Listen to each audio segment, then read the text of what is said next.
ঋষভ ধারাকে মঞ্চে আসার জন্য অনুরোধ করব।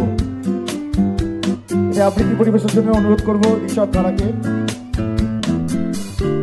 সবাই ক্যামেরা রেডি করে রাখুন। ঋষভ এখন স্টেজে।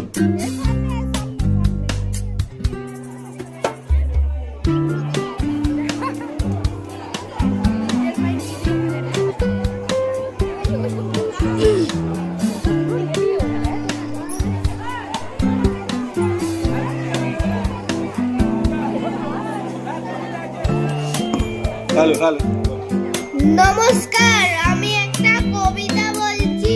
প্রশ্ন রবীন্দ্রনাথ ঠাকুরের কবিতা। মা গো, আমায় ছুটি দিতে বল, সকাল থেকে পড়েছি যে মেলা। এখন আমি তোমার ঘরে বসে করবো শুধু পড়া পড়া খেলা। তুমি বলছো দুপুর এখন সবে, না হয় যেন সত্যি হলো তাই। একদিনও কি দুপুর বেলা হলে বিকেল হলে মনে করতে নাই। আমি তো বেশ ভাবতে পারি মনে, সূর্যি ডুবে গেছে মাঠের শেষে। বাগদি বুড়ি চুবড়ি ভরে নিয়ে শাক তুলছে পুকুর ধারে এসে।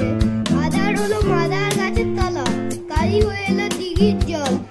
হাটের থেকে সবাই এলো ফিরে, মাঠের থেকে এলো চাষির দল।